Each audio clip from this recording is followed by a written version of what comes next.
तुम्हारे लिए कॉफी बनाई है। तुम इसे टेबल पर रख देना। उसने अपना जहन बदल लिया है।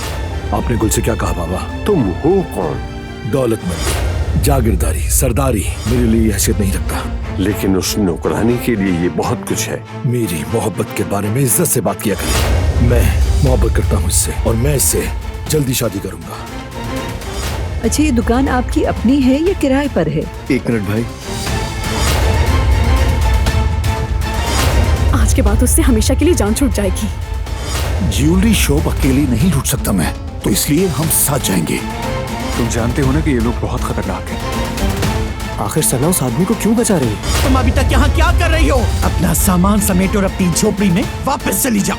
हम कभी खुश नहीं हो सकते। अगर यही चाहती हो तो साइन कर दो इस पर।